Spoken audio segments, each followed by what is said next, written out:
It's one of the strangest facts in military history. An army of nearly 50,000 men once marched across snow-choked mountains, higher than anything they had ever seen. And they did it without modern gear, without gyms, and without breaking. And the even stranger truth? Their strength didn't come from brute force, or heavy armor, or the elephants they led into the clouds. Their strength came from something quieter, something earned in the dust long before the first step into the Alps.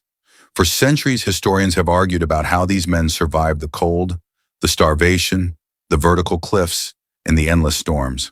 Some claim it was luck. Some say it was madness. But the deeper you look, the more one realization appears. These warriors were not simply trained for battle. They were trained for endurance, for suffering, for a kind of physical and mental resilience we rarely see today. At the center of it all stood a single figure, a man whose very name still sends a shiver of awe through military academies. Hannibal Barca. Not just a commander, not just a strategist, but a teacher of grit, a designer of ancient functional fitness centuries before the term existed. A leader who believed that the only way to shape an army capable of defeating Rome was to craft warriors who could outlast nature itself. And this is the hidden truth few ever hear about. Hannibal's greatness wasn't only in his battles. It was in the way he built bodies and minds that could endure the impossible.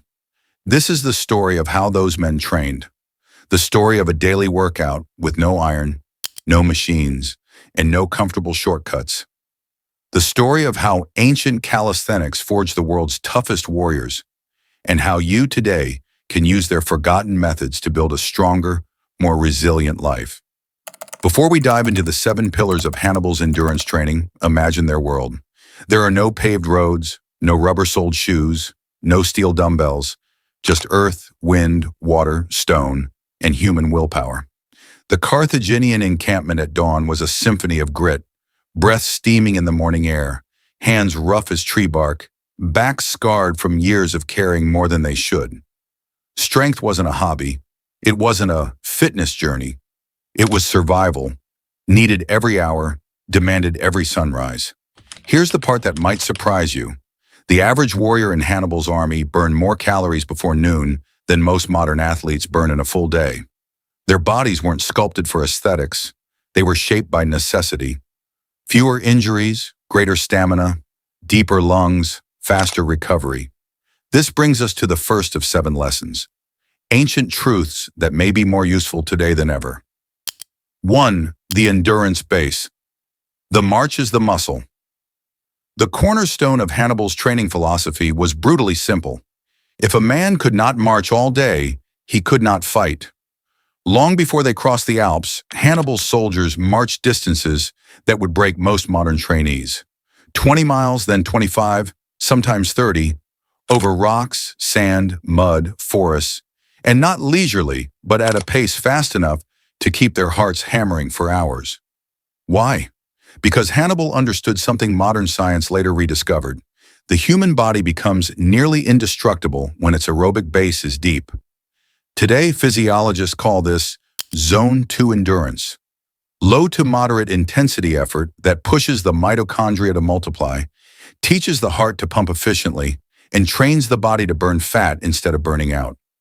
Ancient armies didn't know the terminology, but they understood the results. Every march strengthened the legs. Every mile taught the lungs to dance with the wind. Every hour under the sun tightened their discipline. By the time they approached the Alps, these men were not ordinary soldiers. They were endurance animals. Takeaway: walking, especially fast walking over uneven terrain, is one of the most underrated tools for building a stronger body. It's simple, free, and deeply human. You don't need to scale mountains like Hannibal's men, but you can build your own endurance base one step at a time. 2. The carrying drills. Strength is what you can move. If marching built the engine, then carrying built the frame. Hannibal's men were constantly loaded. Shields weighing 10 kilos, spears, rations, bedrolls, spare sandals, tools, sometimes even chunks of firewood strapped to their backs. A warrior could easily bear 30 to 40 kilos throughout the day. This wasn't a workout. it was life. And in an age before ergonomic straps and padded packs, this load forced the entire posterior chain, the back, glutes, and legs, to become pillars of raw strength. Modern strength coaches now call these rucks, or farmer carries. Studies show that loaded carries activate the whole body more efficiently than almost any gym machine. They build tendons, not just muscles. They fortify the core instinctively, and they train balance and coordination under stress, the exact qualities Hannibal's men needed for the narrow, icy paths of the Alps. In fact, some historians believe the only reason the army survived the steepest parts of the crossing was because their carrying muscles had been forged long before the journey began. They didn't suddenly learn to balance on cliffs. They spent years training for it without realizing. Carrying weight, grocery bags, sandbags, backpacks, anything, is one of the purest forms of functional strength. You become strong not by lifting something once, but by moving with it. 3. The Calisthenics Foundation. Your body is your tool. Calisthenics formed the backbone of daily military conditioning long before it became a modern fitness trend. Push-ups, squats, lunges, rope climbing, bodyweight drills performed on dirt, sand, and stone. Hannibal's troops repeated these movements every morning, not as a ritual, but as a necessity. If a man lost his shield, he had to fight with bare hands. If he lost his footing, he needed a body that could react instantly. And here's something powerful.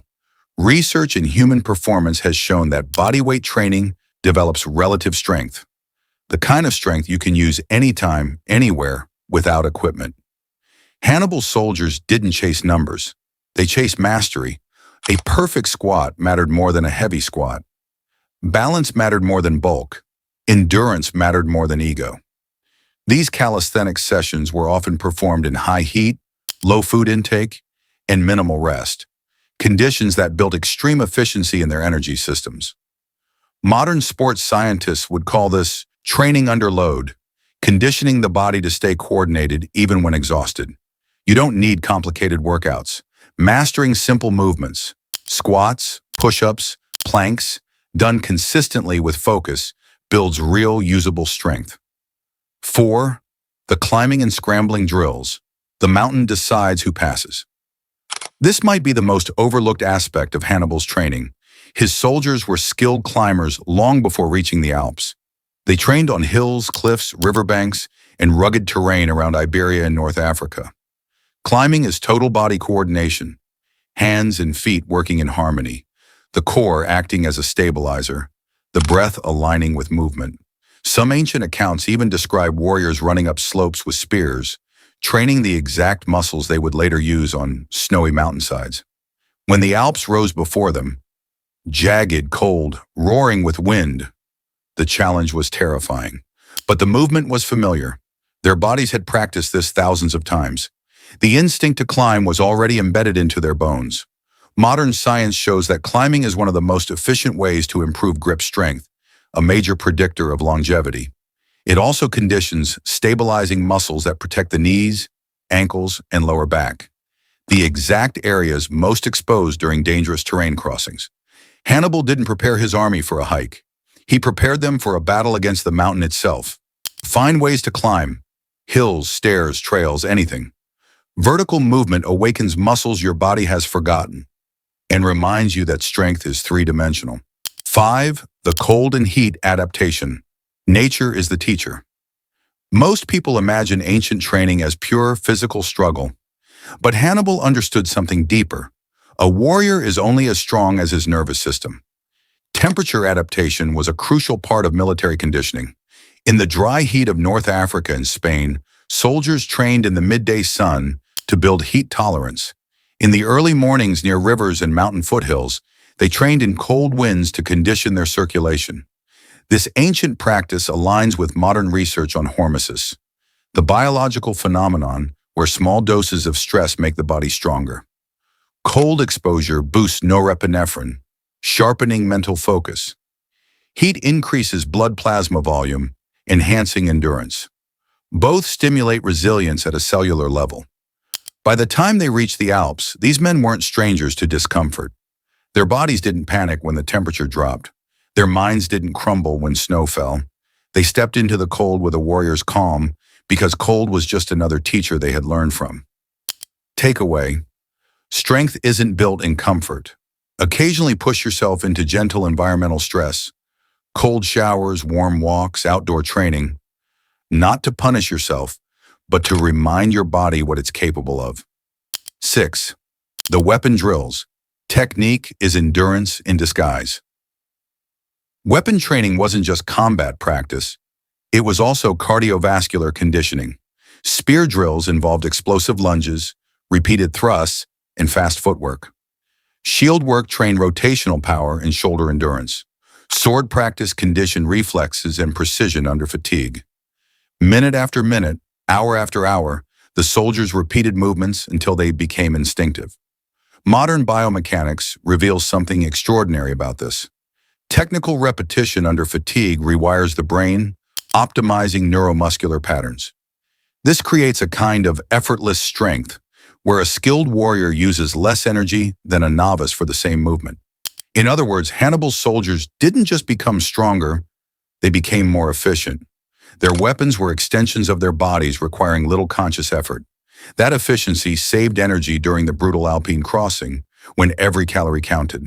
When storms came, when rocks collapsed, when avalanches roared from above, soldiers responded with trained reflexes, not panic. Technique wasn't just about fighting, it was about surviving. Skill is a form of strength.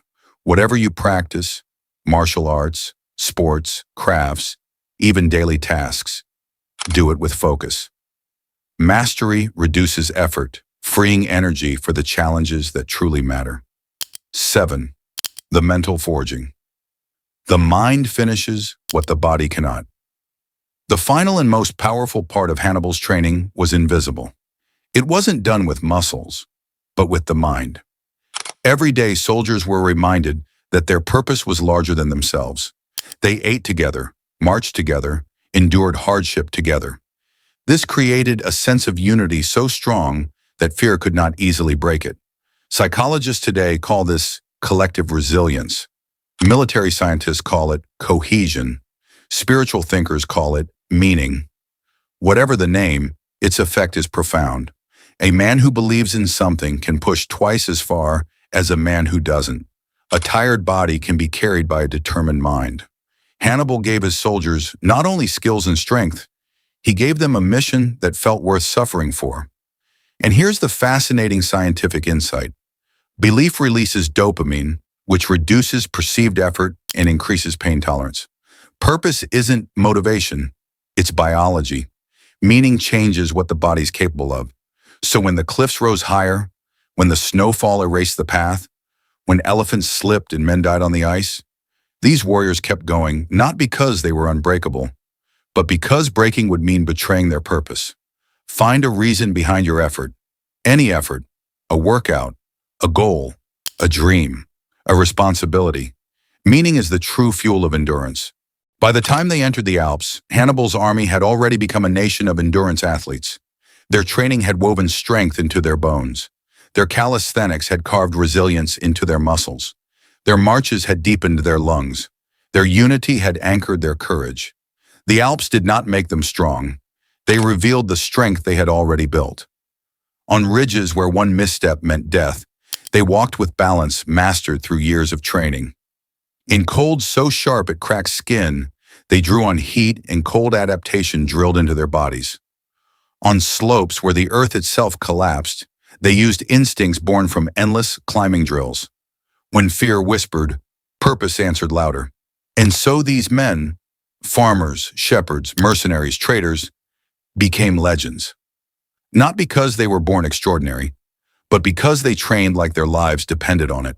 Because to them, strength wasn't a hobby. It was identity. It was culture. It was destiny. A stronger life, not just a stronger body.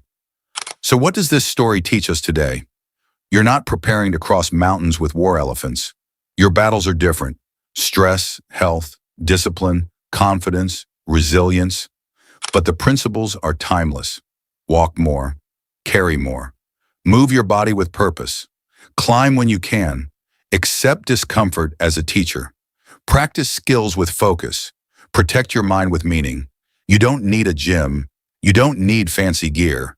You don't need to chase numbers. You only need to remember what Hannibal's warriors already knew. The human body becomes extraordinary when it is used the way nature intended. Strength is not about appearance. It is about endurance. Fitness is not a performance. It is a way of living. And resilience is not something you are born with.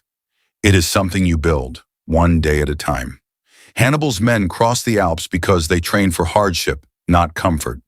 Because every sunrise was another chance to grow stronger.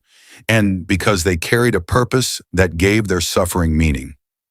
In the end, maybe the real lesson is this. You don't have to live like a warrior to think like one. You don't have to fight battles to learn endurance. And you don't have to cross mountains to rise above your limits.